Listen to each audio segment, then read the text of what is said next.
welcome everyone to TJ and the Grumpy Old Man, a twice a week all sports podcast where I, your host TJ, and the Grumpy Old Man talk all things sports. We talk NFL, NBA, NHL, European football.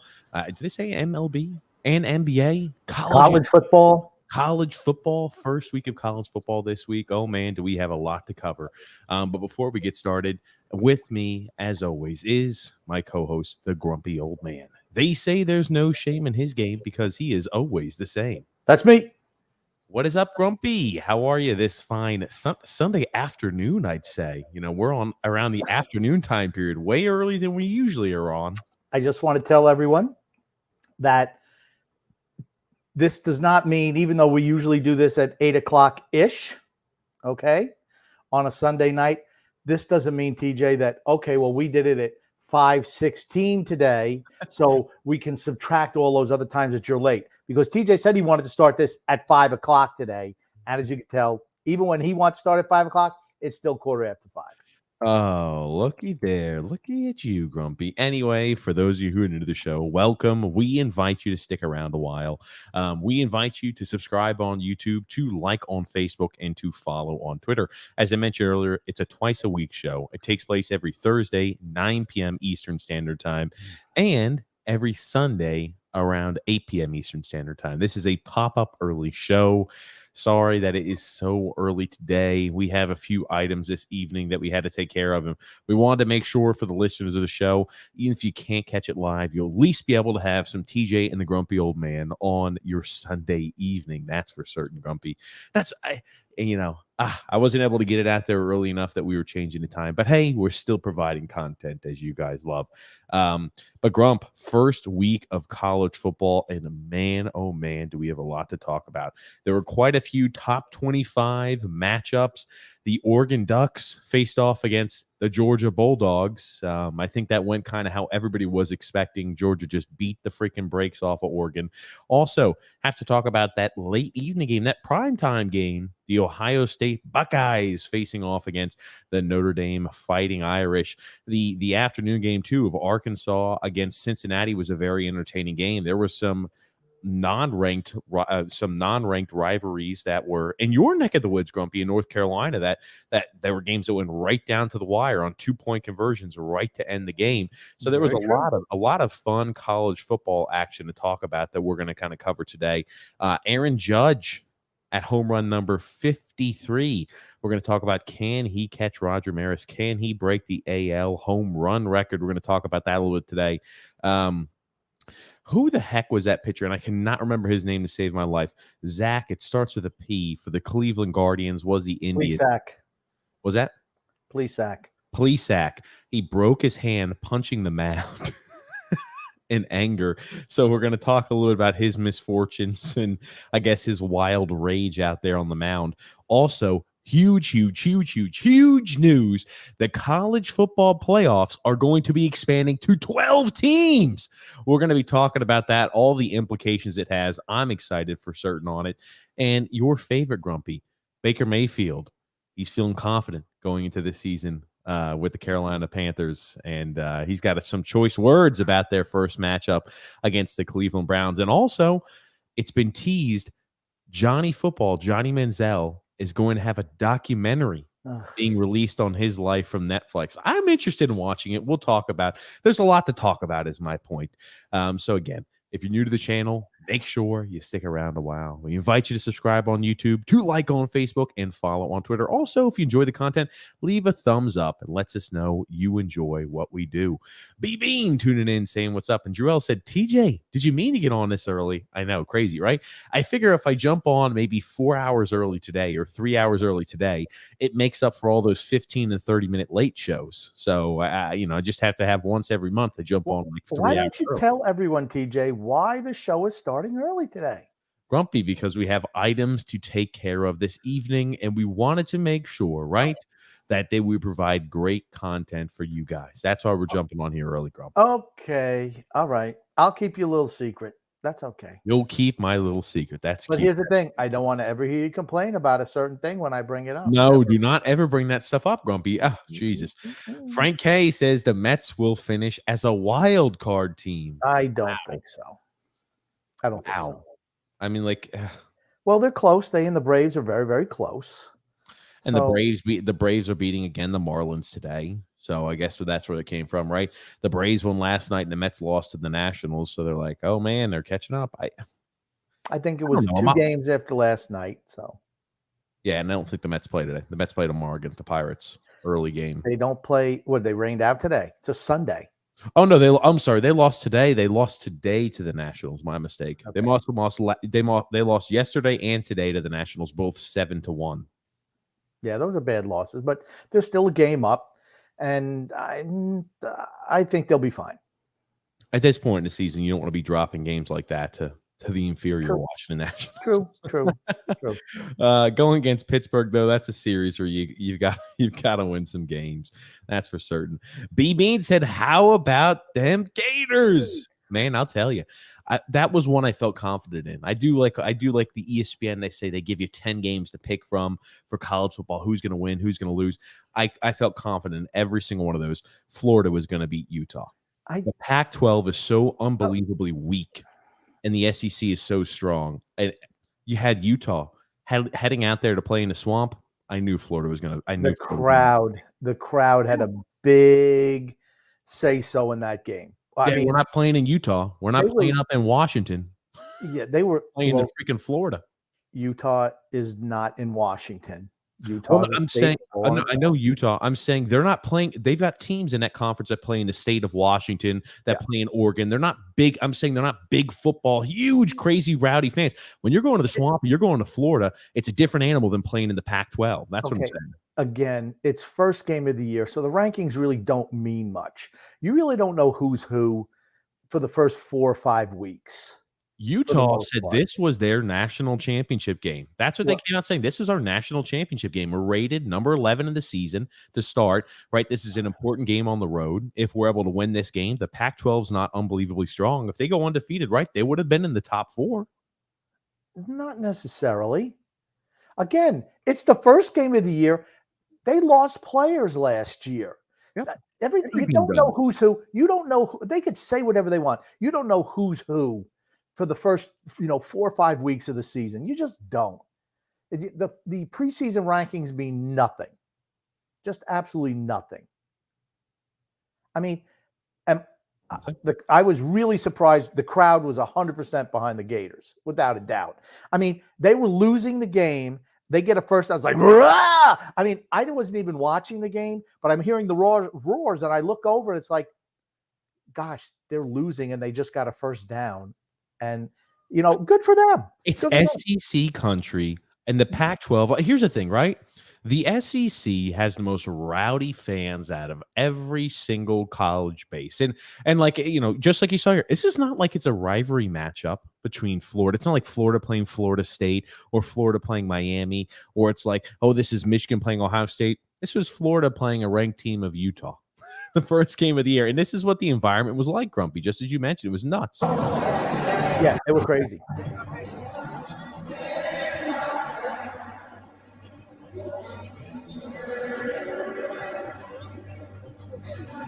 I get goosebumps hearing the entire crowd just completely bought in, a packed house, absolute sellout, and every single one of those fans were berserk. It's what makes me love college football. Do you know why that song is so important to Gator Nation? Tell us, Grump. Do you know? Tell us, Grump. Okay, that means you don't. Tom Petty was he was born and raised in Gainesville, and he passed away recently, but his music still lives in that part of the country without a doubt. Okay, so he was born in the area, and that's why. Well, it's good to know. But I'm just saying, right? Like the Pac-12, even the ACC, right? It's not like the ACC. You see the fans that are freaking wild like that. I mean, you'll see the really good teams have strong fan bases, but Florida's unranked team. I've had success in the past. But I mean, every year they usually start off in okay fashion, but the fan base is just it's crazy. And some teams have that unbelievable, undying fan base. And a lot of those SEC teams, whether they're good or not, still sell out games. It's like Nebraska. Nebraska lost the opening week when they were playing North Dakota State, still another sellout, even though they struggled. It was Northwestern. Okay, the second week they played North Dakota State this week, and they still sold out. Okay. So they lost to Northwestern the first week, and they're in the next game home they played against North Dakota State, and they still sold out despite a very, very underwhelming performance against Northwestern the first week of the season for them. Yeah, college football. Okay, it's Nebraska. What else do you have to do in Nebraska? I'm saying some fan bases have just this overwhelming amount of support to where a lot of those Pac-12 teams don't have that crazy environment that the majority of the SEC teams have. And I think the fan base for the Gators, I mean, that definitely did sway that game last evening. Yeah, Nebraska's a football state. Okay. No problem there. In Florida, like I said, the SEC is the tops. Yep. Big Ten behind them. Frank K said not enough hitting to go all the way talking about the Mets. We're going to find out. And B Bean says Grumpy is not always grumpy. And why is Grumpy dragging TJ already? I don't know. B Bean. Good question. He gets all a little upset. And Drew L says, so Grumpy, we match up first in fantasy football. May the best man win. There it is. Drew, I accept your congratulations already. John M said, great orange t-shirt, Grump. War Eagle. I didn't think John M was going to be on today since he just got married yesterday. Otherwise I would have worn my Auburn shirt. I was saving it for next week. John M also says a tiger never changes its stripes, Grump. Bo Nix was Bo. Happy trails. Yes, I guess that's a perfect segue into what was expected to be at least if you look at the rankings, you probably expected that to be a big matchup. I mean, we had talked about it. I thought that game would have been over by halftime. You've got Dan Lanning, first-time head coach, who was a defensive coordinator for Georgia, who was the first-time head coach at Oregon. Oregon lost so many pieces, lost head coach, lost so many players through the transfer window, and I just had a feeling that Georgia was going to beat the brakes off of Oregon. And if you're an Oregon fan, that was a hard game to watch. I said Thursday, I didn't see any way that Oregon was going to keep it close. Georgia's just better. It was a home game for Georgia. I'm not surprised. I was surprised that the Stetson kid looked as good as he did, because for me, I wasn't really impressed with him last year. He's got guts. Good for him coming back. Okay, here's the thing with Stetson. Pump the brakes. They played Oregon. Oregon's defense is not fantastic. Even under Mario Cristobal, that defense wasn't great. I had some very good players. Or maybe Georgia's just still really, really good and better. You're talking about Stetson. I'm sorry. I've seen Stetson play, and I know the Georgia fans on here get all upset when I talk to Stetson's an okay quarterback. He's a really good college quarterback. That's it. That's where the line draws. He's not one of those guys who says he translates to the NFL. He's just not one of those guys. It's the same thing JT Daniels. JT Daniels was good at times there for Georgia. He's good for West Virginia airing that. He's not a guy that translates to the NFL. He just doesn't. I think JT Daniels is a way better quarterback than Stetson is. Why did Stetson win the job? They like him. They won with him last year. Okay. Oh, that's pretty. One thing I don't like, it seems like Georgia's starting to smell themselves a little early. Going to have to play Alabama at some point in time. What? So, we'll see what happens. I don't like that from game one, to be honest with you. The fact that it looks like everything's going well and they think that they're a little better than they are. I don't think Oregon will not be a top 25 team by the end of the year. They're going to have like 5 or 6. They're going to have 5 or 6 losses this year. I'm telling you, Oregon will have 5 or 6 losses this year. Mario Cristobal is a hell of a coach. They lost a hell of a coach. They lost a whole lot of good players on that team through the window and players through the draft too. Thibodeau is no longer there. Grump, they lost a lot of key important pieces on that Oregon team. Yeah, I'm not disagreeing. I think it's a reach to say they're going to lose 5 or 6 games, though. How is that a reach? I don't think they're going to lose They're going 5 to or play 6 games. Utah. They're going to play USC, right? Your favorite USC team, Grump. They're going to play some really tough teams this year. Okay. I don't think they're going to lose 5 or 6 games. We'll wait till the end of the season. Put a little bullet mark on that.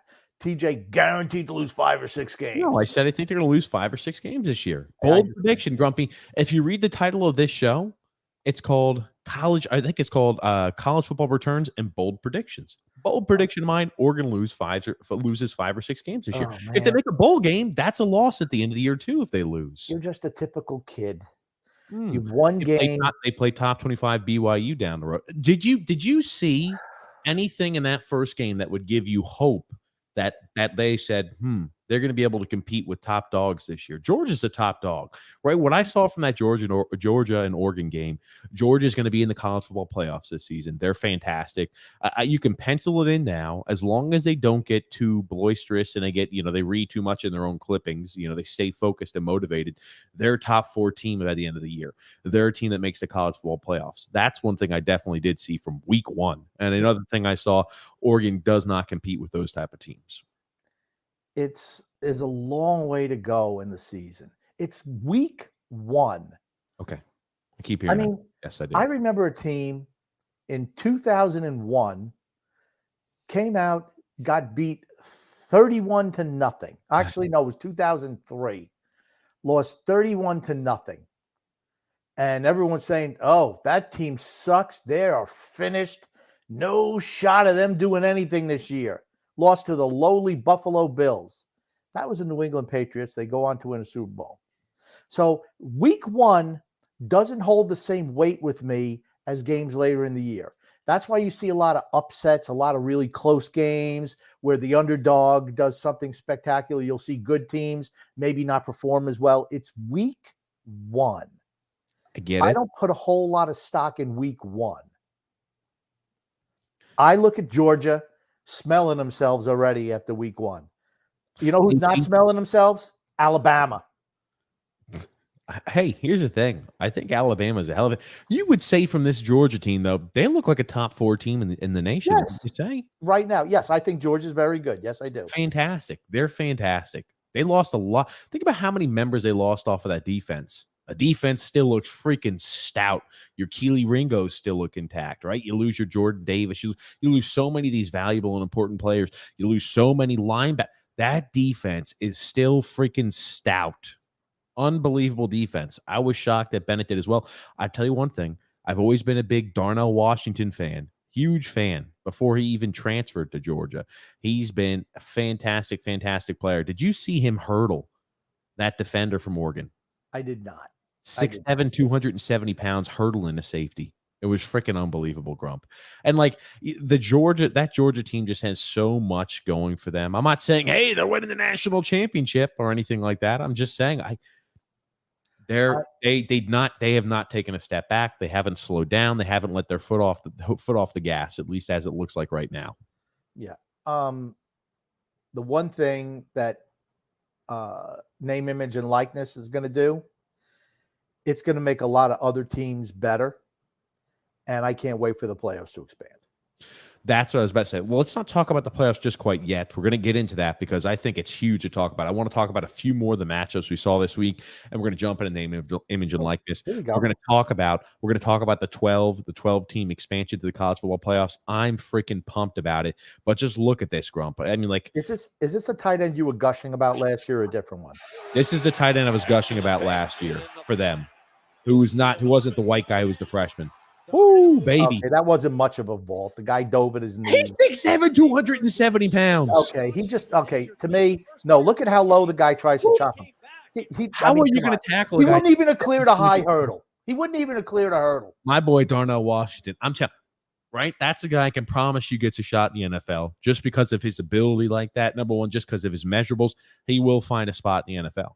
You could just tell. That's one of those guys who will. Can he block? He struggles a little bit on that. Okay.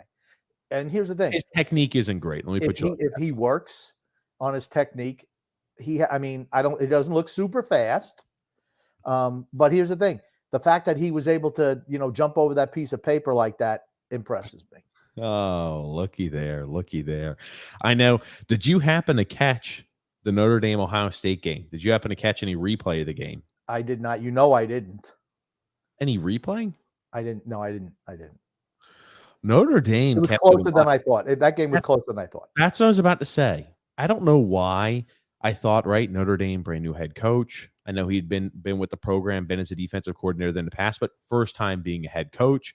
You've got Notre Dame, who's, I think, underwhelms, in my opinion, in the recent years in the big games. I have not been impressed with them. And this Ohio State team ready to take off, right? The Ohio State team by the end of the year, CJ Stroud was firing on all cylinders, a guy who looked very impressive. They lost, sure, some offensive pieces, but I was really expecting that I think I said it even before on Thursday. I was expecting that Ohio State team to be one of the dark horses to win a championship, maybe to make the college football playoffs and maybe win a national championship. I really thought they were going to take that next step forward. But Notre Dame, holy shit, they really shocked me with how well they stuck in there and how well they played last night. I was not expecting that from them. Okay, and they still could. They won a tough game against a top 10 opponent. You know, it's the first game of the year. Okay. I mean, just looking at that game. At one point, I'm just trying to say Notre Dame kept it a lot closer. I wasn't expecting Notre Dame to be as fantastic as they were, and I thought Ohio State was going to be way further than what they were. That's all. Those are the points. Just looking at the first game, you'd have to say, man, that Ohio State defense is going to be top defense in the country. Their defense was really good, right? I mean, it's early yet.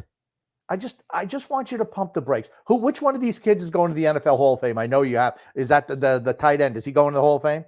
No, Grumpy. Okay. I just know how you get. I need you to slow your roll, pump the brakes. It's week one. It just shows you don't listen to what everything I had said, Grumpy. My point of that entire introduction was Notre Dame was better than I had expected them to show up. And Ohio State was not as good as I thought they were entering that game. It is early, sure. But, right, remember, Ohio State played Oregon early in the year last year and lost to Oregon. So Ohio State's been playing a lot of those tough out-of-conference games early on in the year.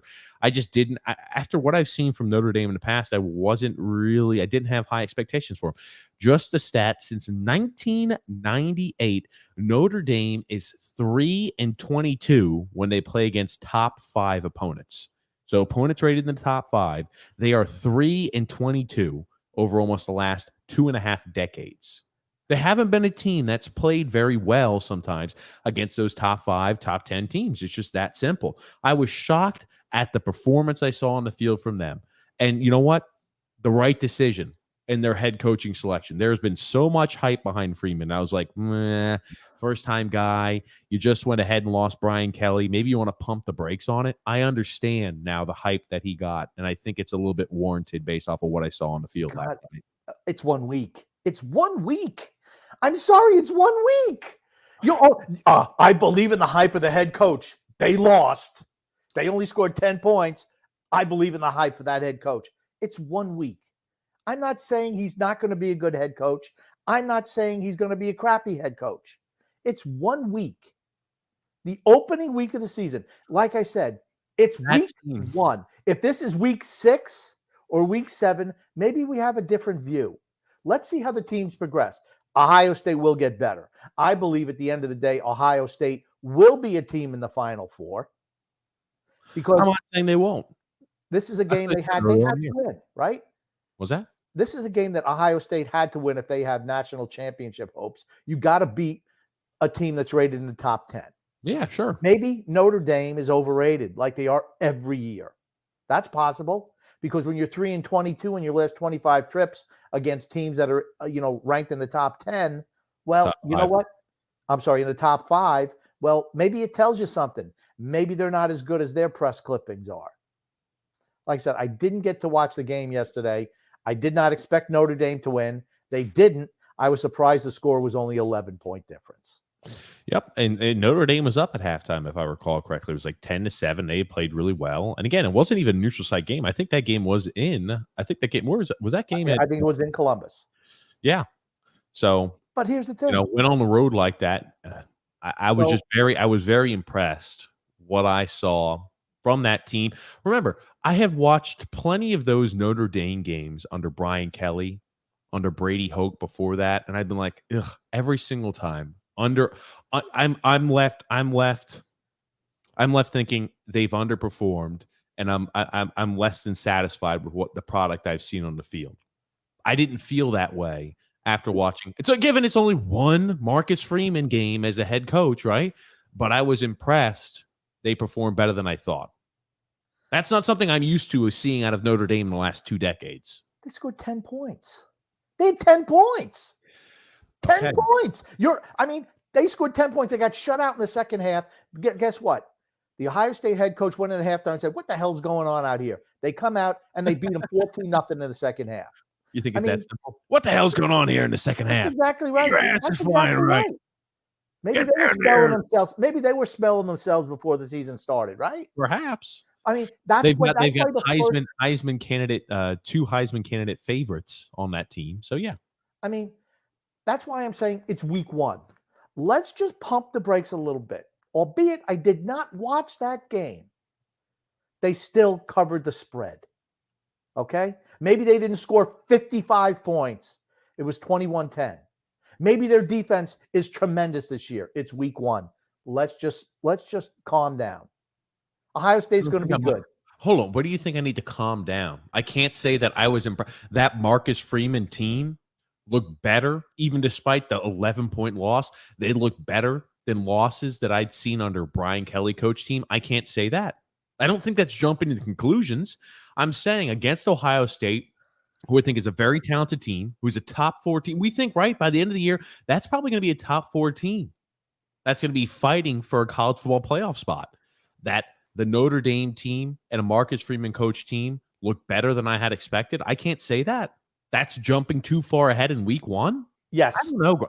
Okay. Yes. I can't say for that week they look good. They look better than I had thought. And they lost by double digits. They lost by double digits, and you're impressed with them. Okay. Here's the thing. It's like saying that Arkansas team last year who lost to Alabama by 1 point. Was it 1 or 3 points? They went to Alabama and lost by like 1 or 3 points, I believe. They look better than I thought that week. I couldn't say that. That's jumping too far ahead in conclusion land. Week 1 is different than week 10. It's different. It's different. I'm not a Notre Dame fan, but now you have me pulling for Notre Dame. How many times do you see Let's go Fighting Irish, Grumpy? How many times do you see teams that are prohibitive favorites come out in week 1 overconfident and get beat or have a game way closer than it should be? Fair point. That's all I'm saying.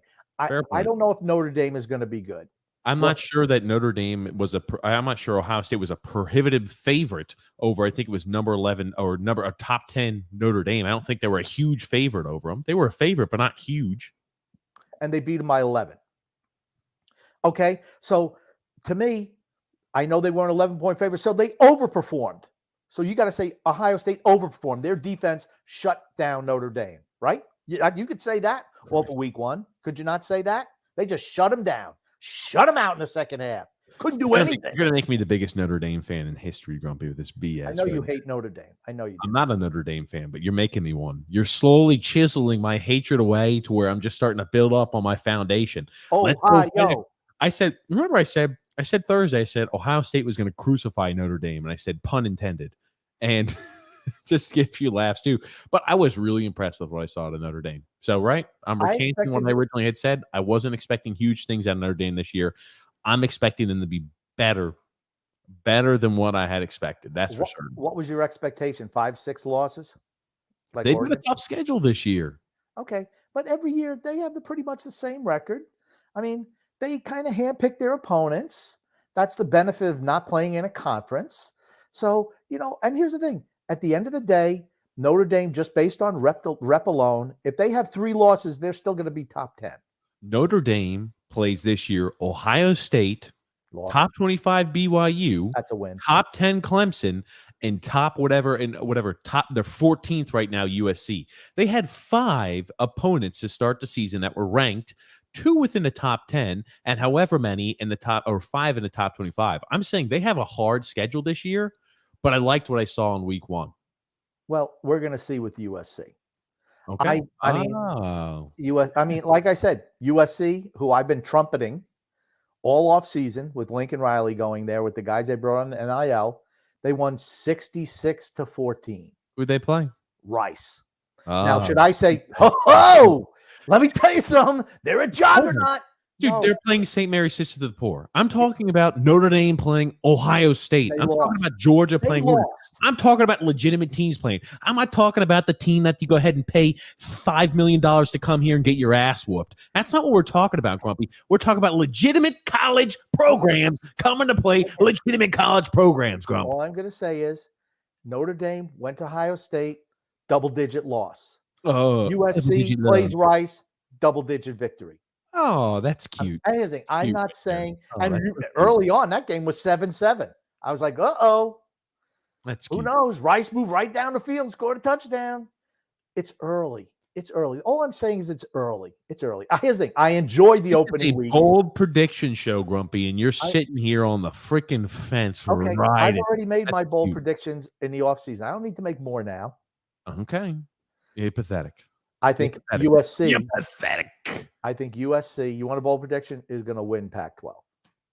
The Pac-12 sucks. I could see that. Okay. I could see that now, right? BYU, what do they have? Utah, not too impressed.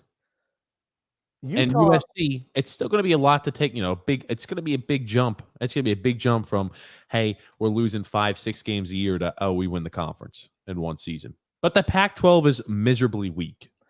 And Lincoln Riley's a really good coach. They brought in a boatload of talented offensive players. He's a fantastic recruiter. Unbelievable recruiter. One of the best recruiters in the entire nation. Top 5 recruiter in the entire nation. You're not going to see me disagree with that. He's not a good coach. Do you remember my prediction the day that he signed with USC? On this show, the day he signed, what did I say? You said within 2 years, they're going to be in college football playoffs. Absolutely. And you said also that you think that team, they're going to start. He's going to take every single big recruit he wants from California. Still is yet to be seen. He did it this year. No. He didn't do it this year. He had joined up and got a whole bunch of transfers in. No. We're going to see if he can take all the big-time recruits from California. We'll see. Let's wait and see on that, Grandpa. Okay. Long way to go. Like I said, watch out for USC. Notre Dame, watch out. A few more games we want to talk about. Sorry, we're going so in depth, but it was a crazy week. It's college football's opening week. I'm in it, man. I'm fully invested right now. Did you happen to see that Arkansas-Cincinnati game? I did. You thought Arkansas was going to beat the hell out of Cincinnati. They're going to learn what it's like playing against an SEC team. They're shitty. They're this, they're that. It's a lot closer game than what you thought, Crump. That's a home game for Arkansas, too. Arkansas made a lot of mistakes. So did Cincinnati. I didn't. You didn't let me get there. Okay, I'll let you get it. Arkansas made a lot of mistakes. Not really super impressed with their quarterback. Yep. Cincinnati. How many times? What did I say last week? What should Luke Fickell have done after last year's season at Cincinnati? What did I say? He had all these job offers. He should have left. Should have left. Right? He goes in against Arkansas, who to me is what? A number 5-6 team in the SEC. So not the upper crust. His team last year was so disciplined. That's one thing you can say about Cincinnati playing that weak-ass schedule that they play. They were really disciplined, right? Great defensively. And they beat Notre Dame. They beat Notre Dame at South Bend. All right? The Brian Kelly coach Notre Dame Fighting Irish. Beat them. Sorry. Notre Dame better hope they don't play Cincinnati this year because that's another loss for them. Continue. So, but the thing Cincinnati had so many penalties, was so undisciplined, and the helmets. 11 helmets came 11 times helmets came off. And it's like, at what point and you see the guy put it on, he doesn't snap it up, doesn't secure it. It's like, dude, why are you not learning from your mistake? That's on the head coach. Why is the head coach not saying, after you see 2 or 3 of those, why is he not chewing everybody out saying, I don't want to see a freaking helmet come off the rest of this damn game, or you're going to sit, or I'm going to knock your head right off your shoulders, because that's just unacceptable. These guys have to take a play off. It's just undisciplined. I'm sorry. I was surprised. That was your takeaway. All the helmets. It was ridiculous. I was surprised and all the penalties they had. I was surprised with the level of undisciplined play from Cincinnati compared to last year. Maybe they were starting to smell themselves. I'm just saying, you get a school that's been shitty for years and years, or just a below-level school. They get to the Final Four. Hey, we were a Final Four team last year. Well, you know what? It's a little bit different the second year. They lost Desmond Ryder, their starting quarterback. They lost Sauce Gardner. They lost many players off that defense and the offense. They had a lot of players to replace. And again, you're conveniently leaving out very important parts of the game that maybe you just didn't think were important to mention. Field goal kicker misses 3 kicks. True. Misses a chippy, misses a 20-yarder, then misses a 50-yard kick. They still roll them out there. I mean, like, think about this. They had forced, and this was the turning point of the game. Cincinnati scores a touchdown. They cut the lead to 7 points. They were down by 14. They out of half, right? They go ahead and make a big oopsie mistake, and they turn the ball over. They're down by 14 points. They turn the ball over. Then they go ahead and they pin them deep. Long story short, they're still down 14. They force a turnover. They score a touchdown. Then they force a fumble on KJ Jefferson, the starting quarterback. They recover at the 3-yard line. They're down by 7 points, Cincinnati, and it's 1st and goal from the 3-yard line. Full start, illegal formation, holding. They come out with 3 points on 1st and goal. And that's a huge stop for Arkansas. They said, hell yeah, we did a great job of stopping them. We did a great job of, standing our ground. They walk down the field and score a touchdown after that, and the wheels just start falling off. You left so many points on the board if you're Cincinnati. It was very undisciplined, as you had mentioned. A lot of dumb penalties, a lot of big plays that were negated by a penalty. Some I thought were questionable calls at best against Cincinnati. It wasn't like the officiating cost in that game, but there were big 3rd down conversions they got that fictitious holding calls went ahead and forced them to punt because they said, no, not a 1st down on this one. And I'm like, those sometimes do swing a little bit of momentum, but Arkansas was a better team, and Arkansas looked sloppy too. Both teams early for week 1 did look sloppy. Exactly. That's my point. And here's the thing, though. I never felt Arkansas was in danger of losing that game. Really? Never. Not at all. You didn't feel when they were up by 7 and they fumbled on their 3-yard line and Cincinnati was going, knocking on the doorstep, you didn't feel like, holy shit, this may be a ball game? Nope. Wow. Nope. I just felt they would step up, and they did. And you're right, both teams were sloppy, but I was really disappointed in Cincinnati in that regard. You said they'd step up. No. They didn't step up. Cincinnati said, let me take the local pistol. Let me take the pistol out of my holster and shoot myself in the foot 5 or 6 times on the goal line. Let me take a full start, then an illegal formation, and then a holding call. So it's 2nd and 20. Okay. Bottom line. They squandered their chances. Cincinnati squandered their chances and were undisciplined. Okay. Bottom line, when they needed to defensively, they stepped up. Because even with the penalties, they had been moving the ball prior to that. They stopped them on that drive. They did. Cincinnati lost by 7 points. Their kicker missed 3 field goals, and they squandered a chance on 1st and goal from the 3-yard line. I think that Arkansas's head coach played it a little bit too conservative in spots. I mean, I thought they just had that game in hand. I'm sorry. I thought they had that game in hand the whole way. Anytime they got close, Arkansas, bang, immediately came out and scored. Every single time. Every single time. Okay. Fair enough. I mean, it was still a very interesting game to watch. Yeah, but I enjoyed it. Football. That's what we saw a lot of too. Week 1, a lot of sloppy football. Yeah. Did you happen to see the Chapel Hill against App State game? Holy shit. You want to talk about a freaking barn burner. And you want to talk about, that's a game I wasn't really expecting much out of, but App State made it a game. They scored, 40 points in the 4th quarter? Yes. What does it say about North Carolina that App State, and no offense to App State, but they're not a high-level program. They're just not. I mean, I like App State. They got a soft spot in my heart. Okay, they're Division I now? Are they Division they play in the Sun Belt. Mm-hmm. But it's not too long ago they were Division 1AA. 1AA, and they beat Michigan in the first week of the season. They beat number 2 ranked Michigan Wolverines. Right. So they had opportunities to win this game. I turned it off seriously, I turned it off. Steak. It was a mistake, and my nephew was here watching the game with me. They returned the kickoff for a touchdown. Okay, let's not get to that. We're going to go play by play, right? Let's talk about it because there's something that happened before that. Okay. We'll talk Do you about agree? Do you agree with going for 2 points here with 31 seconds to go? So freaking dumb. I do. You agree with going for 2? Yeah. Yes. When you're the inferior team, and they are the inferior team to North Carolina, they are. I believe in going for it and going for the win right there. Yes, because I think if it went to overtime, they were not going to beat North Carolina. You're at home.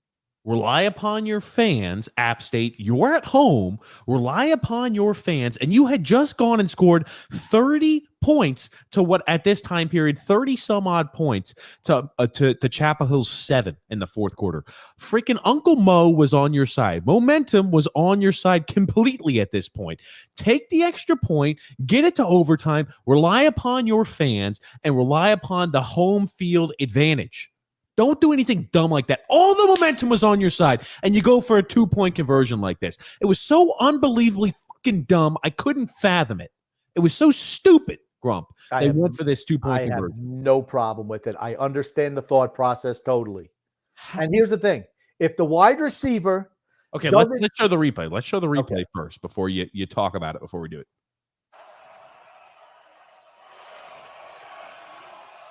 Bryce has a wide open. Oh, overthrown. Backpedaling incomplete. Backpedaling. Davis. You could see your hips and run to it. By how long he stands or he lays on the ground with his hands over his head. The biggest no-no a wide receiver, running back, tight end, anybody who catches the ball can do is freaking backpedaling at the ball because you think you have an easy touchdown catch. The ball Holy was thrown, shit, buddy. The ball was thrown inside. He was wide open. I mean, wide open. Correct. All he's got to do is flip his hips. He catches that ball. Instead, he tries to backpedal. I'm like, okay. And, here's the thing. Good for the coach right here. Hey, let's do our onside kick play. Yes. But look at this, right? It was a well drawn up play, and it looks worse every time I see it. Okay, honestly, he did overthrow the guy a bit, but you can't be backpedaling the football. That's why he was backpedaling the ball. And okay, he was wide open, and I mean wide open. Right, that's a bang bang play. You hit it in practice. That's not the first time. Right, this is their 2-point conversion play. Every team has one. They run every single practice. They run every single Thursday in shells. They run every single Friday. And I mean every single time they do their 2-point conversion play. And here's the thing. It should not have been a play that you make a mistake that freaking colossal on as a wide out. The wide receiver knew it was on him. He knew. Yep, it is. He did know. But at this point right here, I said, holy shit. I said, let me just go watch the 2-point, or let me watch the onside kick, right? Because that was the big thing. They've got an onside kick attempt coming up, grumpy old man. And anything could happen, right? Maybe they recover the onside kick. I got to find the one that's long enough because everybody just wants to show what transpired during the onside kick. Sorry, I didn't have it pulled. I thought it was there. No, it only shows me. Give me a second. I'll pull it up. But paint the picture, Grumpy, right? Yeah. They've got an onside kick. So they line up for an onside kick. Don't tell us what happened, but just tell us the situation. App State down by 1, 31 seconds to go. Down by 2. They were down by 1. Oh, down by 1. Down by 1. So you have to do the onside kick. Okay? They line up. Do you want me to say what happens? They line up. They do a great job. I'm just going to show you this one. It doesn't show everything, right, Grumpy? This is not like, watch it. Watch this. Watch here. Watch what it does. Okay. Press play not in the Northwestern Nebraska game. Watch what happens on the second bounce. Boing, up in the air. That's what it always does. Okay. Except they got Okay. Because I got to stop for a second. You said not like it. This is a designed onside kick. Do you see how he's angled at that direction, Doesn't matter. He's not running straight at it and then tries to kick it. You always get the bounce. This is something that you don't know anything about on football. My God. You're trying to compare it to last week. Don't bring it up. I'm absolutely comparing it. If they get the bounce, the game is different. This one here, what did North Carolina do extremely well here? Here it is again. They went through and they blocked all those players. I don't even know if you're allowed to do that, but they certainly did. And right to the guy wide open, touchdown run. That's when I turned it off. That's when I turned the game off and put on another game. Are you done talking over what's happening on it? Because, right, Grumpy, they do a great job. But, right, they recover it. What are you thinking here? He recovers, and because I'm watching this play, I'm like, go down. Go down. Go down. Go down. You were up by 2. You're up by 1 point. App State has one, or I think they've got one timeout left or no timeouts left. Go down. There's 30 seconds in the game. Go down. True. Go down. Okay. He runs it in for a touchdown. Okay. They get an extra point conversion. They're up by 8 again, kicking the ball off to App State once more. Okay. In his defense, he's a college kid, probably only plays specials. No, he scored a receiving touchdown that game. They talked about him from South Met. He sees all that green in front of him. And he's thinking, touchdown, we win the game. Think with your brain. He's got to know the situation. As soon as he recovered that ball, I'm screaming to myself, go down, go down, go down. You cannot score the touchdown because App State at this point has scored 30 points in the fourth quarter. Do not give them the ball back with another chance. Go down. Actually, 34. He is not just a special teamer. He's a wideout who had scored a touchdown earlier that game, a receiving touchdown. I understand why he did it. I'm not saying he should have. Yes, he should have went down, without a doubt. We talked about it here. My nephew and I said should have went down. But he didn't, and I understand why he didn't. I don't understand it. Not thinking. That is, you talk about game situation awareness. There's none on that play. I'm going to say if that ball wasn't so perfectly right to him with nobody in front, he probably would have went down. But there was nobody ahead of him.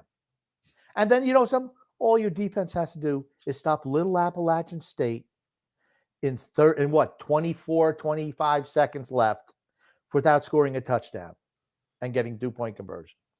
You sitting on the sideline as a wide receiver, and he was doing a lot of sitting on the sidelines in the fourth quarter with what App State was doing. You see them score. What was a 20-point lead for you earlier on this half then became almost a tie game. You should recognize, and your coaches should be telling you, let's recover this kick and kneel the game out. That's what they're telling you, and as you're huddling up as the hands unit goes out there on the field. So you got 14 seconds left, and they're able to move the ball right down the field. Towards the end zone. Score another touchdown.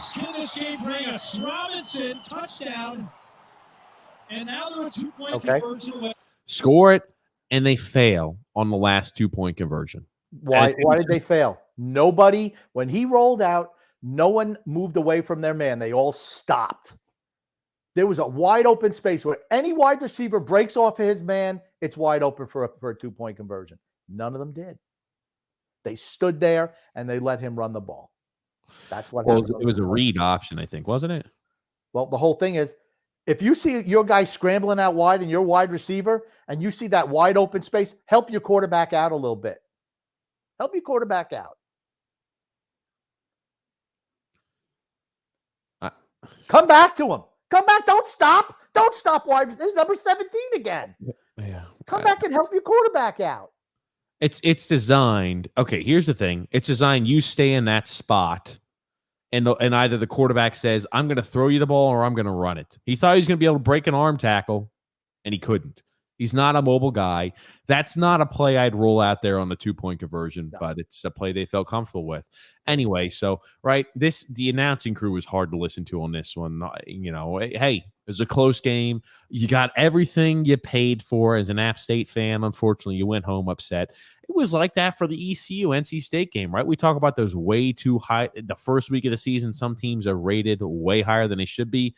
NC State almost loses the ECU, but 2 missed field goals by the missed extra point. The ECU kicker, ECU ties the game up because of an interception thrown with 4 minutes left by NC State. ECU almost ties the game, scores a touchdown, misses the extra point.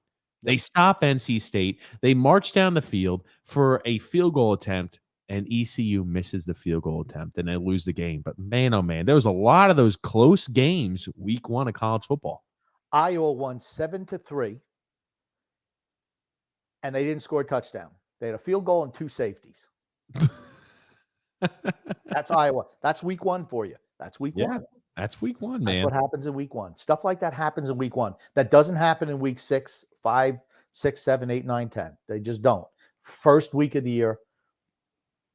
I'm just let's pump the brakes. I've been watching football a long time. Oh, Jesus Christ. Week 1 in college football, don't take everything that happens in week 1 as gospel. That's all I'm saying. I'm not. You're acting like I am. I'm just talking about anyone in general, not just you. Okay. I don't know who it's directed towards, Grumpy, because I'm your co-host right here. But anyway, right? Let's get to some comments. I haven't jumped. We jumped a lot heavy into some college football. We're going to still talk about the college football playoffs, ladies and gents. Nick D said, wow, this is a surprise. You're on early in the afternoon on the West Coast. I know, Nick D. I know. We're here early. We just wanted to make sure. Really early. I know. I was about to say, we wanted to make sure we still were able to provide some great content for you guys. Drew L said, TJ, I'm surprised you picked 4 teams to make the playoffs instead of 6. I guess that's the difference between running my league and yours. Oh, no, I haven't. No. I usually make it 8. I haven't looked at the postseason yet, Drew. So don't worry. I haven't. I just wanted to get the point total done. The league's not filled yet, but we'll make sure it's done. Andrew L says, I'm in the West Division with Grump. This ought to be a treat. Oh, there it is. Andrew, I'm pretty good at that. So just be forewarned. James F said, I cannot believe I turned off my Penn State. after the quarterback threw a pick. Can I talk about that? Can I talk about that game? Please. Typical announcers afraid to have an actual opinion on anything. Purdue, and this is just the 4th quarter, Purdue throws a pass and they called it complete on the field. I'm like, that's a drop ball.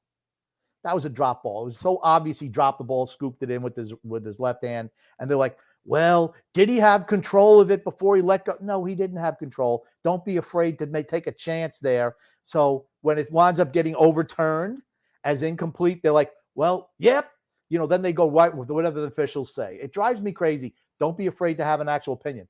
Then the thing that drove me the most crazy was Penn State takes the ball, drives it down, scores the game-winning touchdown, and the announcer, I don't even know his name, said, that's the greatest drive I've ever seen.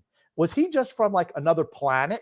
That's the greatest drive he ever saw, is that Penn State drive, with what, 2.5 minutes to go in the 4th quarter? Really? That was awful. Yeah, I heard that too, and I'm like, holy shit. The one thing I cannot stand about college football is, here's the thing, because there's so many games, they need a shit ton of announcers. Not all announcers are great announcers. There's a lot of really fucking bad announcers. And I mean really bad announcers. So, listening to that always enraged and aggravated me too. What we're thinking about doing, and again, Grump, well, you and I will talk. I want to do some of the live stream games during just random college football games, like the big matchups on Saturdays. We're going to watch the game anyway. Why not freaking talk about them? So I know this weekend we couldn't do it, but that's something we want to do. And James F says, yeah, you guys are on early. The Yankees win on a strike call, says James F. Ooh, there it is. Brian J says, Notre Dame put up a good fight. A lot of new players. Notre Dame belongs up there. Stroud wouldn't be good in the NFL. Was struggling. Like I said, it's week 1. See, I won't say that after one bad performance in week 1, right? I just will say Notre Dame looked better than I thought. Now, if you ask me, State didn't look as dominant as I thought going into the game because Notre Dame was that good. If you ask me who I think is going to be a better quarterback prospect in the pros, I pick Stroud over Young. Young's just too small, in my opinion. Yeah, I'm not a fan of his. John M says, have a great weekend, everybody. Have to jump off. Watch later. John M, enjoy the honeymoon, my friend. And Brian J said, Stroud couldn't make simple throws. And Return of the Jedi. Rusty Spooner says, my Buckeyes. Grumpy. They're undefeated. Mayhem Matthews says, this dude. I don't know who that's at, but this dude. I will say one thing.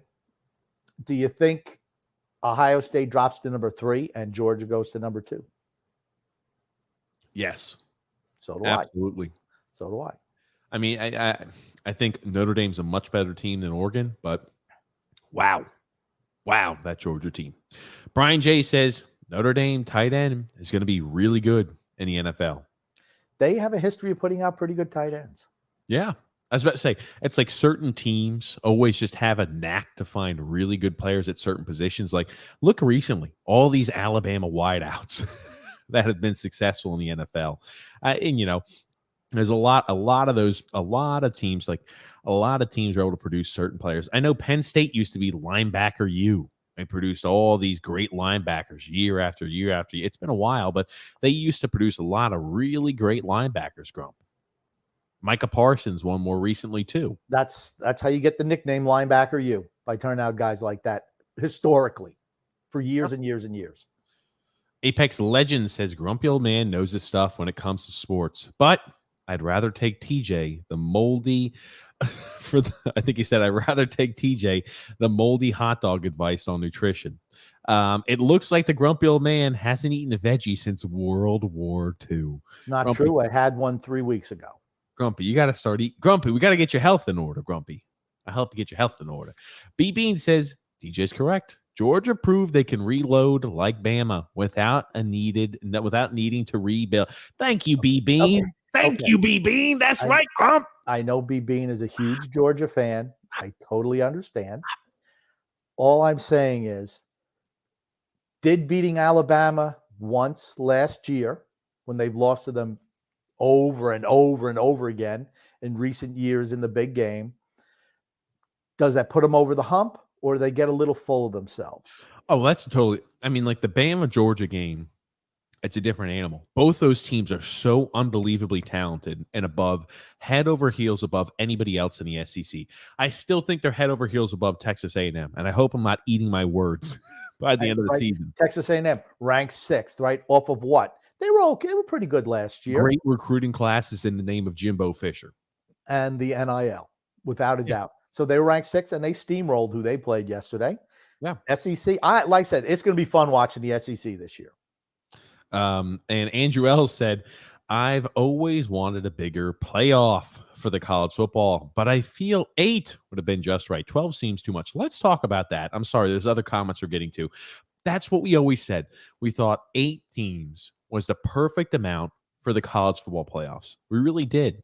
Now they expanded it to 12 teams, and the rules are going to be kind of interesting on that, Grumpy, right? You're going to go ahead and I'll pop them up on screen, but what did you initial thoughts of the college football playoff format being expanded to 12 teams as early as 2026? Or I'm sorry, it could be, if it's unanimous vote, could be 2024, but no later than 2026. We were always saying 8, right? 8's a good number. Why do they say 12?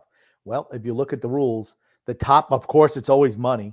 The top 4 teams in the power conferences get a bye, right? The highest ranked power conference teams get a bye. That's how you get buy-in from those conferences. So that's how you keep many conferences alive too. Right. But this way you have, guaranteed our champion is going to the quarterfinals, semifinals, going to the quarterfinals, right? Mm-hmm. That way they're going to have some representation, most probably going into the semis and the championship game. And why is it 12 teams? Because this way you get an extra week to bring in the money. It's always about money. The NCAA is going, well, let's see. This NIL thing is kicking our butts. What are we going to do? How can we put more money in our pockets as opposed to going to these useless players? That's their thought process, right? Well, no, not the useless players part, but how can we put they don't care. They could care less about the players, is my point. Yes, I agree. They don't want the players making any money. They want more money in their pockets. That's what it's about. Okay. And that's why they did it. That's why they did it. Yes, but and so again, it's a huge development. Let me go ahead and pull up what the projected. This is what last year's college football playoffs would have looked like, right? Bama, Baylor, Michigan, and Cincinnati would have received first round buys. Okay. I don't know if that's true because Cincinnati's not in a power conference. I think they left it open. Top 4 conference champs receive a first round bye. Technically, Cincinnati was a conference champion, and they were rated higher than a team like Pittsburgh, who was a conference champion. They were rated higher than some of those other teams. So perhaps that's, again, it's open to a lot of interpretation at this point until we have it cemented in. But, it looks like the Pac-12 was not in there because who knows? Maybe it's just going to be, hey, it's going to be the Big 10, the Big 12, the SEC, the ACC, or the top 4 conferences over and over again. So whoever wins that conference every year is going to automatically be put in. I don't know. It's up for interpretation, but this is what the playoff pictures would have looked like. 12 teams, it gets me excited because, number one, we are going to be moving away from that. It's the same 3 or 4 teams in the college football playoffs every year. We're going to have a little bit more diversity when it comes to who we see playing for the national championship every year. See, that makes me excited. They're going to have to tweak that because what's the viewership going to be for a rematch of Ohio State and Michigan State as a 7 and 10? They're top 10 teams. To Any me, top 10, like, are you saying that they're going to have to tweak it because you don't want to see these rematches, or you're saying they're going to have to tweak it because you don't think there's going to be any pull for top 10 teams matching up? I think that they're going to have they want the most attractive matchups is what they want. I don't want to see maybe they have to put a rule in that says in the first round you can't have teams from the same conference play one another. Maybe they will. It's in the infancy stages right now. I mean, because that's what they do like in Champions League soccer over in Europe. You don't want to see that in the knockout stage, in the early stages. You don't want to see teams that play one another all year long. You don't want to see that until the finals. You want to see a lot of teams playing different teams that normally don't play one another. Correct. And that's why I get excited about this. You're going to think about how few out of conference games, first off, there are in each league, in each conference, and let alone where teams top rated non-conference teams play. That's what makes early college football so exciting, is because, wow, I see Notre Dame play Ohio State, and I see Oregon play a team like Georgia.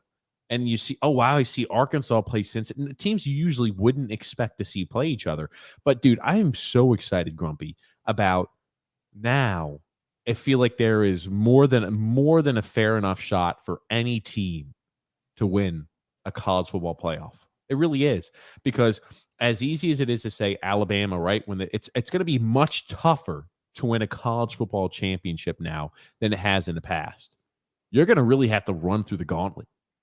You really have to. And I also don't like the way it lines up. I don't know. I don't know. We're going to see what happens. You complaining about that. Can we talk about how this does affect things positively, Grumpy? You're stuck. It gives you another couple of weeks of college football. That's what it does for the fan with higher level games. That's what it does for the fan. Okay. But what happens when these teams get eliminated in the first round? Do they get to play a bowl game too? No, that is a bowl game. Okay. So what you're going to see now is these bowl games will start earlier, and the more talented teams may start playing earlier bowl games. And maybe we're going to see the college football season extended a few weeks. I thought it was not. I didn't think that was going to be the case. I didn't think that they were taking the place of bowl games right after as soon as December started. I didn't think that was the case. What led you to believe that? Because of what I read. Okay. No. So what they're going to do is they're going to have these teams play, and then that next round are all bowl games. So you'll have, once there's 8 teams left, right? Once you eliminate the first 4, there's 8 teams left. That's a round of bowl games, and the next round is bowl games, and round after the bowl. What happens to the 4 teams that are eliminated in the first round? Do they get to play in a bowl game after the fact? No. What? No, Grump. Okay. I don't know. I don't even think they addressed that issue. Okay. We'll see how things transpire. I don't know why. Again, that's the hanging up point of view. Well, I'm just looking at every scenario. I'm just looking at every scenario. Are you okay? Let's talk about the good. You're freaking trying to minimize and scrutinize this. What's the effect of the rest of the college football bowl season? Who gives a shit how this affects team number 15 and team? You want to know who cares? Now we're in a spot to where you're seeing 12 teams have a legitimate chance to win a freaking a college football championship every single season, and you're getting stuck on this tiny minutia of, oh, what's going to happen with team 13 and team 15 and team 24? Who gives a shit? I'm talking about the teams that lose in the first round. Who cares? I care. And you know who else cares? The people who set up bowl games, they care. Oh my God! Like I said, you're getting stuck on these points. They still have things to work out. I just think they still have things to work out. So that's your big takeaway. 12 teams, they've got things to work out. That's your takeaway on this entire thing. Not, I'm glad maybe now I'm going to get to see different teams compete for a freaking championship. That's not what you're excited about. You're thinking they got things to work out. That's the only thing you can think about. That's all you've talked about. That's the only thing you're trying to pigeonhole our conversation to. I think the teams that have the first round bye have an absolutely tremendous advantage. I agree with first that. round teams. I agree So with I would expect all of them to go through, unless it's a Oh. Cincinnati or a Baylor, Oh, okay. So because they're not. okay. Even though they're certainly not the top teams, they get a bye because they're a conference champion. So there's the truth. So That's it the hurts. thing. It hurts So teams like Georgia or Ohio State. Those teams get hurt, even though they're better than Baylor and Cincinnati. So you think that no matter what, the top 4 teams are going to win. They're going to be just facing off just like anything else. We're never going to see a number 7 or 8 beat maybe one of those top 4 teams because you're afraid all the injuries that compile are going to affect their chances. I don't think that way because guess what? We see week in, week out, sometimes shitty teams and teams that are unranked have a chance to punch way above their belt and beat a team that's really talented. We see that every single week in college football, which is why we love the sport so much. I like 8. I like it 8. Because it's a level playing field. 12 is not a level playing field. You know what? I'm excited about it. I'm sad that you can't get excited about this, but I'm excited. I wish it was 8. I wish it was 8 so everyone was on a level playing field. That's all. It's better than 4. It is. It is. 8 would have been better than 4. 12 is unnecessary, except to line the NCAA's pockets. Here's the thing. I'm excited nonetheless because it's better than what we've had. And I guess I'm sorry you can't get excited about this. I'm more of a visionary. I'm excited. You're more of a visionary. Okay. Like I said, this is like week 1. That's a week 1 thing. We haven't ironed out everything that's going to happen and all the repercussions. Because there will be. There will be. You can't get excited even over something like that, man. I wanted 8 teams. So you're going to be all pissy about it. Do you remember when they first said they couldn't implement it this year? Oh, we got a lot of things to look at. Then NIL came in and they got crushed by it. All of a sudden, they're able to get this stuff done before week 1 is even over. Okay. Right, NCAA. Tell me something else I don't believe. That's true. Yeah, I don't disagree. It's all about money. I don't disagree about that. That's right. I'm just saying I'm excited that now more teams. You know what? It makes you, if you're a fan of the freaking Indiana Hoosiers or you're a fan of Wisconsin, well, holy shit. The years when we're a good team, if we're having 10 wins or so, we can actually fight for a national championship. We might not win, but at least I could believe that my team has a chance. Because guess what? If you're a Nebraska fan, if you're a Wisconsin fan, if you're a Michigan State fan, you never, and I mean never, under the way the current college football system is, will ever have a chance to even compete for a national championship. Now your team might have that chance. And that makes me excited as a fan. It may not you, but it does that for me. Why not put 64 teams? Why not make it like the NCAA basketball tournament? Just have everybody, 64 teams in there. Because you think they're going to stop at 12? Do you really think they're going to stop at 12? No, they won't. They'll go to 16 next. They'll go to 16. I guarantee whenever everything is said and done, it's going to be 16. That's what's going to wind up happening. 16. That will absolutely wind up happening. 12 equals 16. 4 equals 8, 12 equals 16. They're not going to leave it at that. That will not happen. Before my lifetime is up, it'll be 16. I could see it hitting 16 once. Absolutely. That's the maximum. That's the maximum I see it at. It's the same way. Think about the NFL. They used to have all those teams with first round buys, and then they had the super wild card games for extra money. I could definitely see it going to 16, but that's the most I'll ever see it at. I thought 8 was best. I'm not upset with 12. As a fan of a team that's not great, it makes me excited. And there's a lot of people who are fans of teams that aren't Alabama, Georgia, Clemson, that are excited about this too. Because under the way the current system is set up, unless you're Notre Dame, Georgia, Alabama, one of those top tier teams, you would never, ever, ever see your team have a chance to make a college football playoffs. It's that simple. Now your team might have that chance. That makes me excited. Okay. Like I said, for me, I thought 8 was sufficient. 8 sufficient. The problem with 4 was always, Well, number 5 thought they should have got in. So how long is it going to be? Number 13 thought they should have been in the playoffs. It just goes on and on. I mean, it'll be 16 eventually. Sooner rather than later, it'll be 16. I think Max is. And then there won't be a bye, and then it takes away my complaint of the unfair advantage to the first 4 teams. Football's a different sport than other ones just because of the physicality of it. Mayhem Matthew says, I'm not putting any stock into the grumpy old man. I don't even watch football. LOL. No, he says he doesn't even watch football. Don't even watch football. I guarantee you, Matthew, that I have seen more football. Well, I know I've seen more football than you. Well, I'll just leave it at that. Oh, God. Who cares? Fishing Football says, what's going on here? Man, we're talking a little all things sports. Fishing Football, talking a lot more college football than anything else just because the opening week. Brian J said, TJ, 100%. You hit the nail on the head. Thanks, Brian J. It's nice. It's nice that I'm getting some love today instead of all the hatred I catch on other shows. It's nice that I get some love. B Bean says, TJ, I like Freeman. He's currently 0-2 as a head coach, 0 win percentage. Yeah, he has played 2 top 10 teams. He has played, I think it's 2 top 5 teams, or maybe it's 2 top 10 teams because he took over that bowl game. He inherited that Notre Dame team, and they lost in the bowl. And he lost. He's going to have to start winning some games to keep his job. That's for certain. I don't think he's gonna. If we look, let's see, maybe he'll go 0-12 this year. If we look at Marcus Freeman's first 2 games, I think Notre Dame's gonna go winless that entire season. And if I can extrapolate this, they're gonna be winless and they're gonna be an awful team.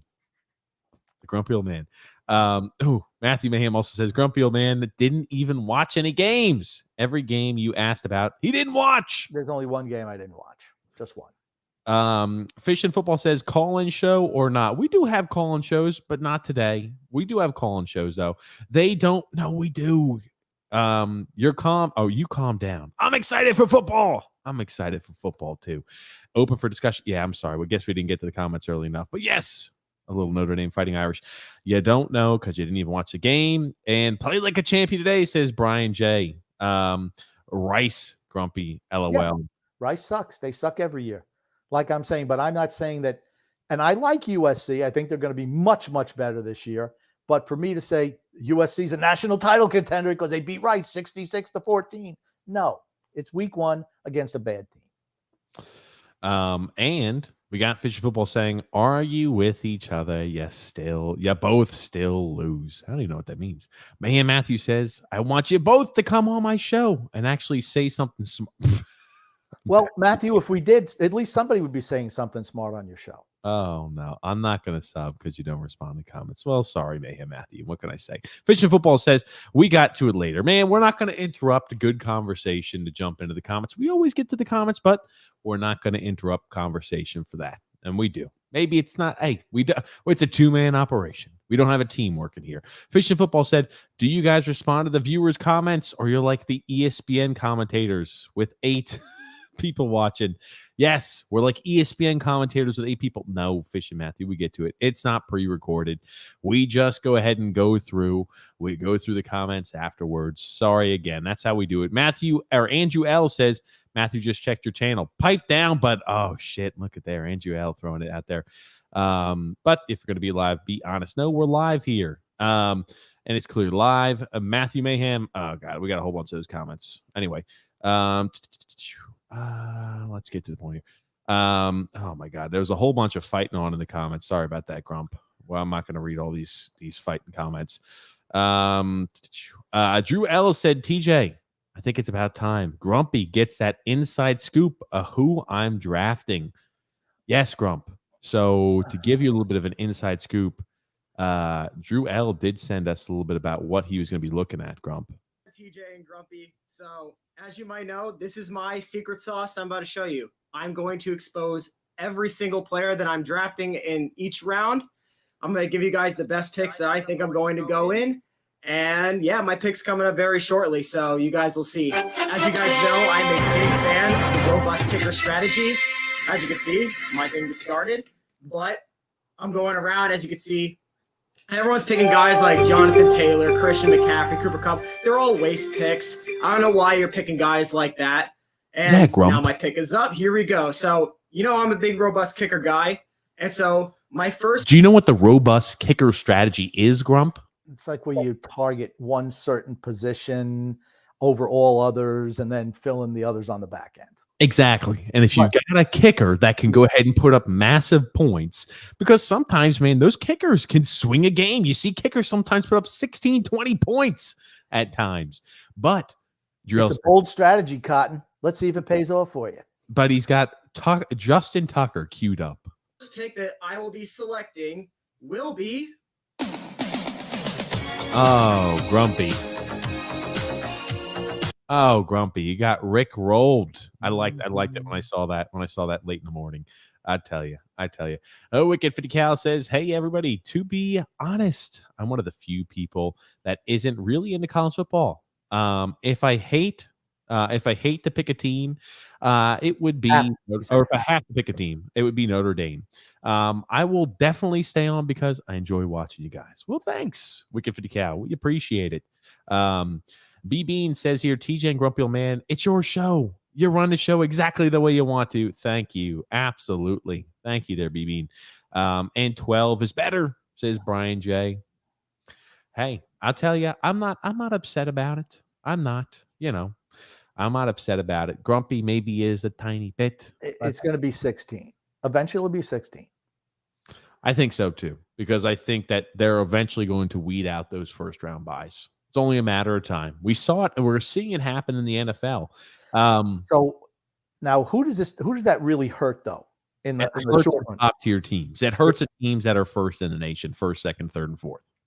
It hurts Notre Dame. How? They're not even in a conference, so they never have a shot to get a bye. Never. Well, time to pony up and get into come to the ACC, Notre Dame.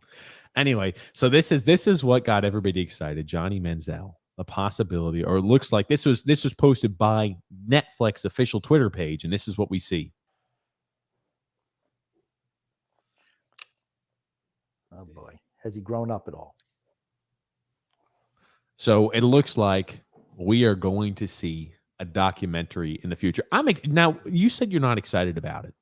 I am. Tell me why you're not too excited about Johnny Manziel. Here's the thing. Has he grown up? Yeah. That's all I care about. Has he realized that the mistakes he's made cost him a chance for a very lucrative career? Has he realized that? What is he doing now? Has he pulled his life together? Those are if it's a story, a redemption story, I'm all for it. Yeah, he's had. I'll be honest with you. This is probably the most excited I am to watch a docu series or a documentary probably since Last Dance on Netflix. Now I've seen a few podcasts with Johnny Manziel on, so I kind of know a little bit about some of those time periods at Texas A&M, and my God, the things I can only imagine the things he's going to speak about on that show. It's going to be wild. It's going to be crazy. It's going to be wild and crazy because most people don't expect those things. Most people don't expect that from college athletics. Having been there, I can only imagine. Anytime they're going to say something, it's not going to shock me. I'm just going to say that doesn't shock me because a lot of those things you hear about, you may not have heard exactly the same story. You've heard stories very similar to it. So it's not really going to shock me too much, but it's going to be nice to hear more light shed on that situation because he was a guy who was, he's like Icarus. He flew so close to the sun and just burned. I want to see about the dirty, seeded underbelly of college football. You're going to hear about it. That's what I want. Tell us what you got paid to go to Texas A&M. Tell us how you were benefiting. He did talk about that on a few podcasts, but I'm sure he's going to jump and just in passing, he's going to jump more in depth on that if I'm going to be a betting man. Now that I'm interested in because we've known it. You was a former college football player, Yeah. So, I'm just interested from his perspective. What went on? Mm-hmm. Absolutely. Absolutely, Grumpy. So that's one of the things. Baker Mayfield, your boy Grumpy, your boy Baker made a few comments here regarding his upcoming, I think it's a week 1 matchup against the Cleveland Browns. That it is. They asked, what do you think about that? What do you think about a Cleveland Browns matchup? Baker Mayfield said, I'm going to fuck them up. was his response. Here's the thing. I don't think Baker's a great quarterback, but I like those responses. I like those type of things. I'm predicting a win for the Carolina Panthers this week. I'm predicting a loss, an L. Okay. I think there's nothing more than that Browns defense going to love than sacking Baker Mayfield. I just don't think he's a talented quarterback. Well, here's the positive, though. Christian McCaffrey right now is healthy. Yep. So that is week 1. Can he stay healthy the whole game?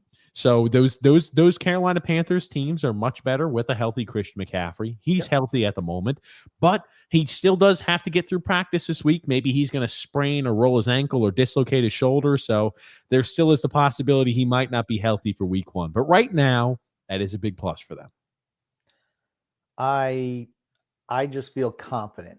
You know what? Here's the thing. You want a hot take? Christian McCaffrey's going to be healthy all year. Holy shit. You talk about a hot take. You know what the weird thing is? I think about a guy like who I know is going to slip in fantasy leagues. I'm like, that's a guy. Maybe I'll roll the dice on him. But I absolutely am rolling the dice on him if I get an opportunity. I just can't. Because here's the thing. When healthy, there's not a better weapon in fantasy than Christian McCaffrey. No one else even close.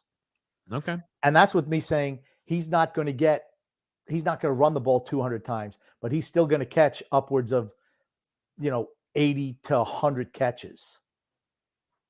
He's going to still be a huge target for them.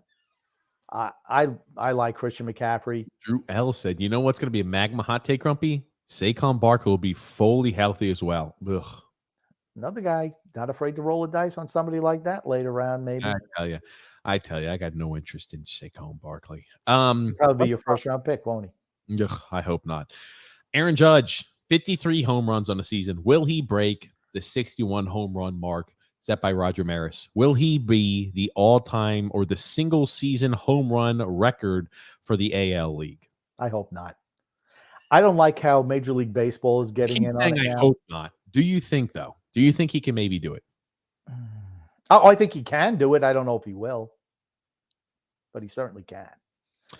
I just don't like how you realize why Major League Baseball is doing it. Really, people don't have a whole lot of interest in their sport for the most part anymore.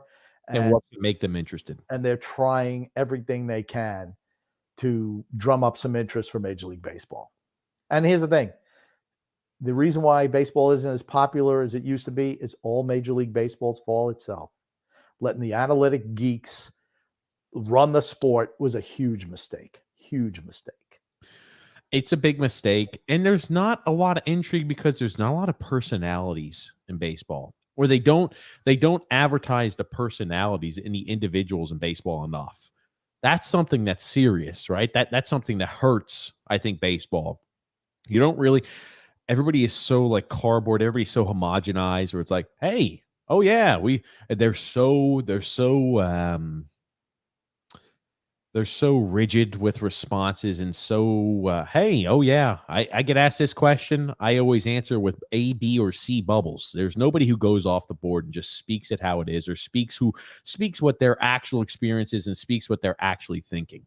They just answer whatever's on the cue cards and they read it off. It's almost like scripted BS. So what do they hope? Oh, man, the last time we had a big home run race, McGuire and Sosa, we're able to go ahead and talk about that all year long, and that helped save baseball. It did save baseball. It did save baseball. Maybe this, Aaron Judge tracing that home run record by Roger Maris will help us save a little bit of baseball too. That's what they're hoping for. And then after saving baseball shoots himself in the foot with the steroid stuff and trying to drive it. It's like, I hate to tell you, people didn't care about steroids. You ruined your sport by insisting everyone was clean when they're going to find some other way to get around it anyway. I just thought it was dumb, just dumb. They managed to shoot themselves in the foot all the time. Yeah, they did. Baseball, even 40 years ago, was the national pastime. Just not anymore. Just it's dropped in the public's consciousness dramatically in the last 10, 15 years. Dramatically. I mean, when I was a kid, everything was baseball. Baseball was number one. And just labor disputes, every other thing that they got going on, killed the sport. And then football just says, what does football say about steroids? Who gives a shit? Who cares? Okay, 4-game suspension. Yeah, okay. Just make sure you go on HGH next time. We can't test for that. Stop being dumb and testing on the wrong stuff. They don't make that mistake. Do they vilify players who've had steroid suspensions? No. Nope. As a matter of fact, they hype them up how great they are as soon as they come back. They don't even. Here's the thing: they don't even talk about it. I wonder when DeAndre Hopkins comes back, going to be like, DeAndre Hopkins, I can't believe he went ahead and affected the sanctity of the game of football by taking performance-enhancing drugs. DeAndre Hopkins, we're disappointed in you.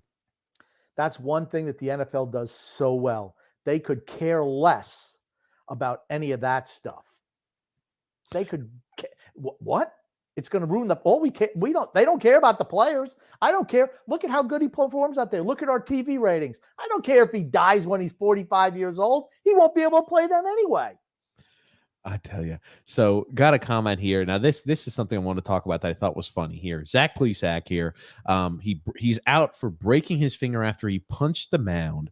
Last year, he missed significant time after aggressively removing his shirt and was sent home in 2020 for violating COVID protocols. So he's had trouble staying on the mound. They say, hey, his Uncle Dan pitched, for 18 years without being on the DL once. Did you happen to see the actual mound punch that broke his finger? But no, I did not. But think about the situation Cleveland's in. I believe they're leading their division right now. And they lost 2 pitchers on the same night, Friday night. Saval is also out on the DL, and they're just hoping to get in the playoffs. They're losing 2 of their top 5 pitchers. Yeah, I was about to say, this is something you can't do. He hits that home run, and he punches the mound and breaks the finger. Like, that's just you've got to be like, honestly, right? We joked around about Chris Sale going berserk and tearing shit off the wall. When you're getting so frustrated and you're hurting yourself, and he's done it before. He hurt himself ripping his shirt off. He wound up injuring himself up and missing a few games. Jesus Christ, you got to control your freaking anger, man. I just come on. For me, it's like, gosh, it didn't even look like he hit it that hard. I mean, you break a finger now at this stage of the season, you're almost out for the rest of the year, aren't you? I'd say. I mean, it's on his pitching hand, right? Well, yeah, that's what I mean. It's like, I was about to say, it's not like, okay, maybe you break a finger on your freaking glove hand. It's not the end of the world after a little bit of time, but like the pitching hand, you got to have complete dexterity. You got to have the grip of the ball too, and just yikes, man. Breaks his freaking finger. You got to do better than that. Got to do better than that, Grump. Man, but Grumpy, we had a lot to let me ask you this. What bold predictions do you have about this upcoming NFL season? First game's going to be Thursday night, the next day of our show. But what do you have to say? Bold predictions for this year's NFL season. Buffalo Bills Super Bowl champion. I just think it's their year. And as much as it pains me to say it, Tampa Bay Buccaneers will not be near as good as they should. Wow. What makes you say that? I just think they're weak in the interior of the offensive line. And the hero of the people has to deal with that ridiculous harpy, Gisele Bundchen, and I think that's going to hurt him too. You think okay, let me ask you this. You think that Tampa's not going to be as good as they should be? What do you think Brady's production is going to be this year? Because they've added quite a few fantastic players. Yeah, Gronk's now done officially. That's a huge loss. It is. Huge loss. Julio Jones now joining the team. That's a big addition. They have a lot. Okay, here's the thing. They have a lot of wide receiver depth. Think about last year, how many injuries they had on that wide receiver core.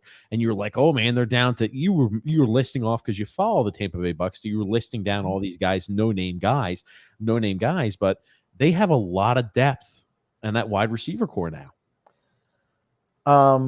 Yeah, but already Mike Evans is hurt in training camp with hamstring issues. Chris Godwin's coming back from a torn ACL.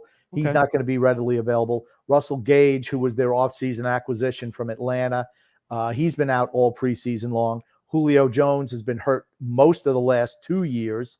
So there's a lot. Okay, if everything falls into place, and it very rarely does, yeah, they have a lot of weapons. But when you have a bunch of guys who are coming off injuries and older players who have been hurt, it could be a recipe for disaster. And they're missing, from last year's starters, they're missing all 3 of their interior linemen, all 3. Shaq Mason came over from the Patriots, who will help the run game, but he's not a great pass blocker. He's small. They have a second-year player, Robert Hainsey, taking over for Ryan Jensen at the center position.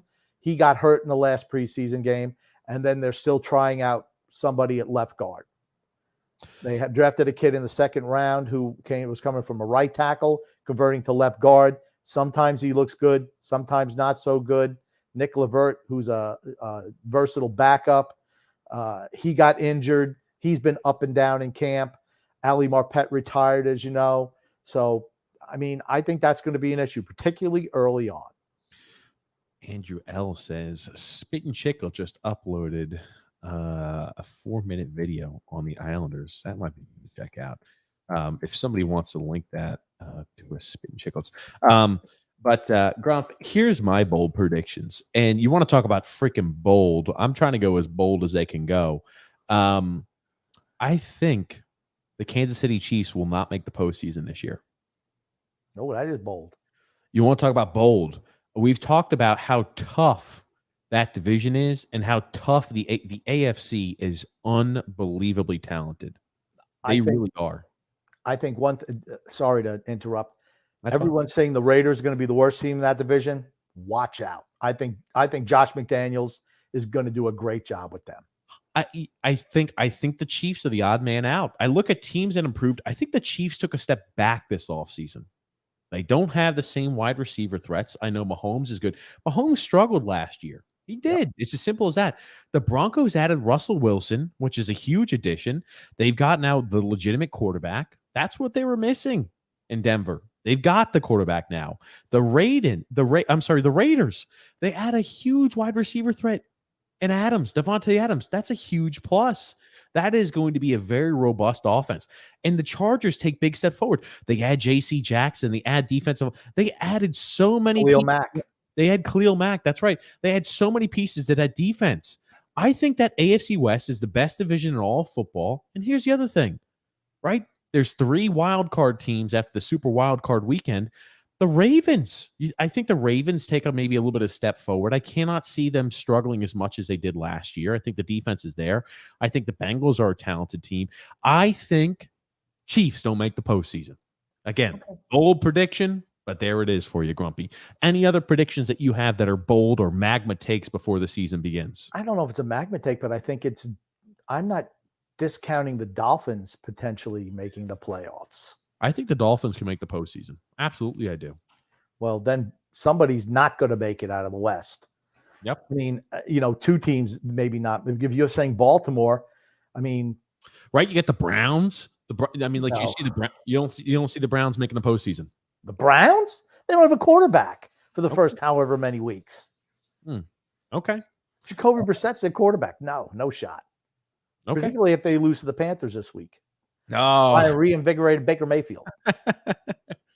Okay. I just can't see every team out of the AFC West making it. They're going to be beating the hell out of each other all season long. Right. There's going to be one of those teams that don't. I think the Chiefs are the odd man out. I really do. I think it's going to be close, but I think the Chiefs are the odd man out. Okay. Drew L. said NHL Network is rating the top 5 goalies of the year. They rank Sorokin at number 5. Okay. That's fair.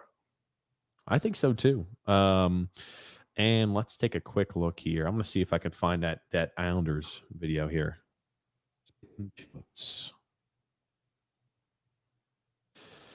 Oh my God. All we need to know about the Islanders. Oh God. Honestly, we might save this one for Wednesday. Andrew, because that could be a good topic of discussion there. I'll give us a chance to break it down and to speak about it.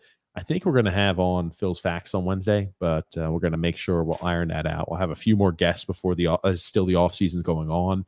But man, that's good to know. That's going to be good content for us, I'm sure. Not even having watched it, I'm sure it would. That being said, man, Grumpy, we're here at the end of the show. What do you want to say before we wrap things up today? I want to say love and laughter to everyone who listens and even those who don't, from TJ and the Grumpy Old Man. Thank you so much, everybody, for watching the show. If you're new to the channel, make sure you subscribe on YouTube, like on Facebook, and follow on Twitter. Thanks so much, everybody, for tuning in. Again, love always the interaction in the comments. Sorry again, we didn't have it at that normal show time. We had it early. We still wanted to make sure we were able to provide you guys some TJ and Grumpy Old Man action. Thank you so much, everybody, for tuning in. We will see you guys Wednesday on the Islanders Never Say Die podcast, and we'll see you guys Thursday here on this channel. Or actually, we'll see you before then. We'll see you guys on Tuesday during our fantasy football draft. Maybe. What do you mean maybe? We're not just going to maybe we'll talk about it. Maybe we'll talk. Are you afraid you're going to have an eruption or something, Grumpy? Maybe we'll talk about it. Oh, God, you're going to have to talk about it. You might see us on Tuesday doing the fantasy football draft. That could be fun. I think it's a cool idea, Grumpy. But, man, thank you guys for tuning in. And thank you again, as always, Grump. My pleasure.